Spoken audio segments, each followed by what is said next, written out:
But what does this do for the Brooklyn Nets going forward? We know that Ben Simmons has a herniated disc, possibly.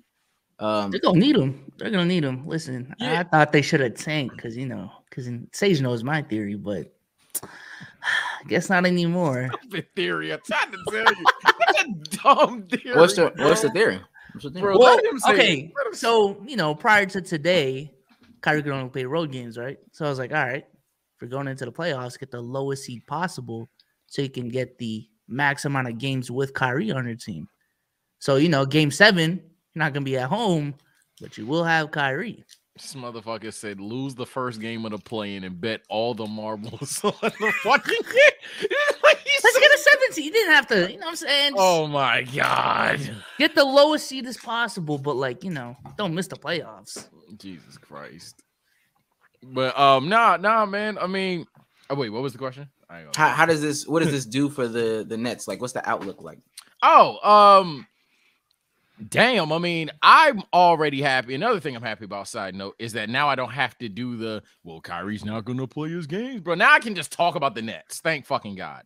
And being said, man, if Kyrie is truly like 100% ready to go by postseason, which I think he is, clearly, sky's the limit. I mean, it's Kevin Durant, Kyrie Irving. I don't want to overcomplicate things. Now, if they run into a team like Milwaukee, if they run into Philly, even a lot of people don't want to talk about that. That's going to be a tough series for them to get out of. But the team, they're the Nets, bro. This was a team that was supposed to be dominating shit last year. Like they're the Nets, bro. This is a live team. This is a scary team to potentially be a 6 seed, let alone a 7th or 8th. I just want everyone to remember, before the Harden trade, the Nets were already fucking fantastic. Already a title contender, in my opinion. The reason why everyone was, pissed when they got Harden was because they're already great, and then they just got Harden. Like, what the fuck? But nah, Kyrie and KD are enough to make a deep run at the very least. Now, is it championship or bust?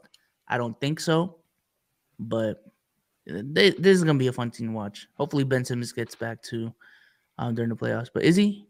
Is that injury crazy? Well, but I don't know. I'm looking at it now.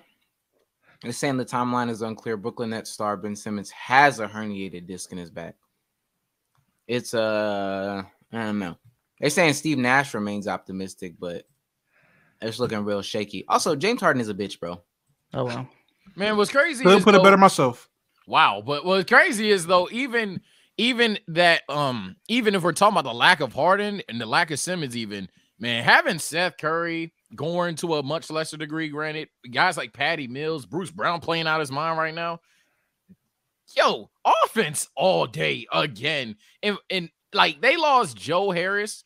Again, James Harden or Ben Simmons, I understand those are huge brand losses, but in terms of just putting the ball in the basket, this team is right back to the 120-point Nets that we expect, and it's just a matter of who does it on a night-to-night basis. That's true. I got a lot of high hopes for the Nets. I have, I ain't gonna lie. Their health was the only thing I didn't have faith in, and that proved to be a issue with the team going on. Like since they were formed, that was the only thing I was like, if there's going to be one downfall to this team, if chemistry clearly is fine, it's going to be health. So outside of health, this team is a scary team. They're giving any team a run for their money. You have arguably the greatest scorer of all time playing with arguably one of the better offensive skill players that we've seen in this generation. And you have viable options coming off the bench. You actually have a very deep guard lineup. Like it's crazy how much Kyrie can play off the ball now, still without James Harden. You have plenty of guys that can do both. You have guys that can both play make and they can be knockdown shooters or get a bucket guys if you need them. Yeah, I mean, fuck Kevin Durant. I'm not about to root for Jesus. you done this Harden. Hey, yeah, we're gonna get it off. If there's one thing, me and Damo gonna get it off. We're gonna get it off. Listen. What do y'all like over there? Look. It's fuck Kevin Trae Durant because I'm not gonna get facts. He's bald. Trae Young's bald.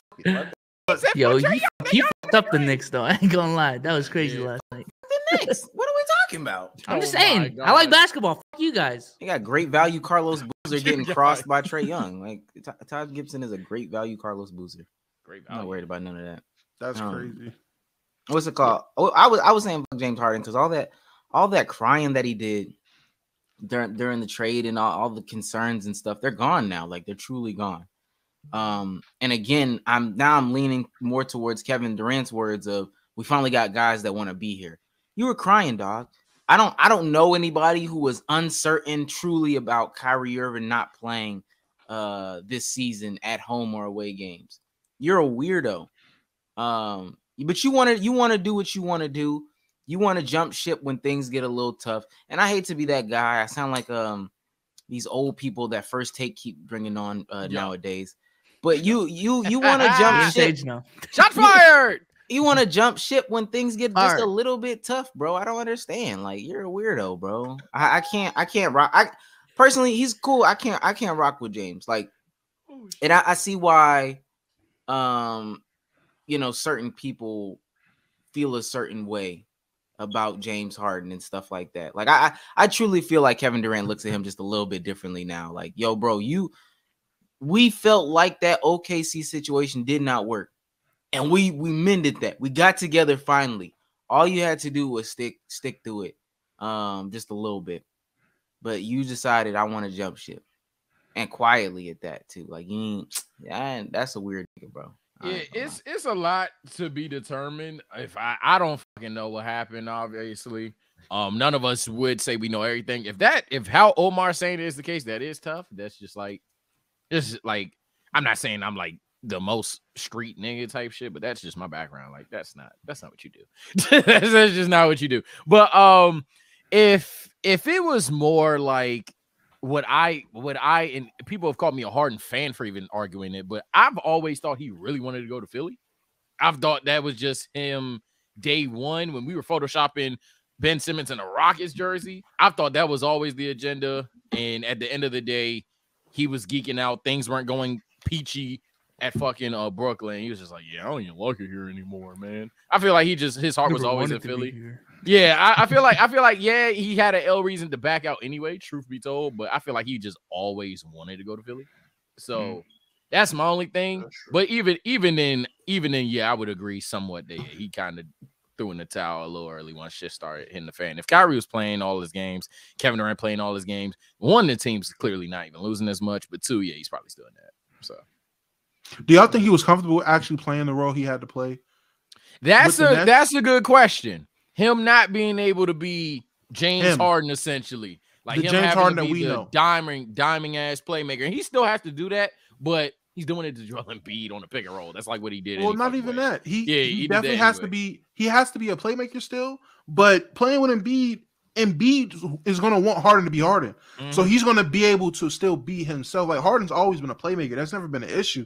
It's just he wanted the ball and wanted his. I'm not going to say he wanted the ball and wanted his shots, but his game works a lot better. At least he seems more comfortable when he gets a certain amount of opportunities and looks and expectations with the ball. Playing with Kyrie Irving, playing with Kevin Durant, you're the point guard. And honestly, you're not even going to be the point guard that you're used to being. James Harden thinks of being a point guard like back in 2017, 2016. Can't even say 2018 because he played with fucking Chris Paul. But 2016, 2017-ish, when it was really him by himself, really, with Pat Bev at the point guard, with whoever else they had at that time, where it was really him with the ball the whole time doing whatever he wanted. That's not the point guard they want. They need a point guard that's actually going to hit open guys, and you got to split shots. And I don't think he was comfortable with that either. And he used the bad times and how niggas look at Kyrie, especially at that time. It's crazy how much the media shifted on Kyrie in the last like month or two, month and a half. But middle of the season, he kind of used how much people was really getting at Kyrie to add on to, oh yeah, man, I don't like it. I don't like it here, this, that, and the third, and all that pouting and shit. So that's why he's a weird. That to me is why he's a weirdo. That's why he's a weirdo. Like that's a weirdo. Like what's happening in here should be happening in here. Like forget all that other stuff. We supposedly got some. I don't know. Maybe that's how team sports are played to me, but what's going on in here? I feel like there's a level of insecurity with James. Yeah, that's just fair. When you look at his like career from the last decade, we're talking about monster stats, 36 a game. You know what I'm saying? The triple doubles, this, that, and the third. But that championship, I feel like he believes even if he just had one championship, the discussion between him and D Wade would just rupture apart. Yeah. He think You know what I'm that's saying? it. He think So that's it. he I think right now he's just in a position of like, I'm ring chasing, because once I get that ring on my resume, it's a wrap. You can't really say shit. Thanks for watching. Let's keep it a buck. If you like that clip, go ahead, check out this video right here on your screen, and we'll catch you on the next one.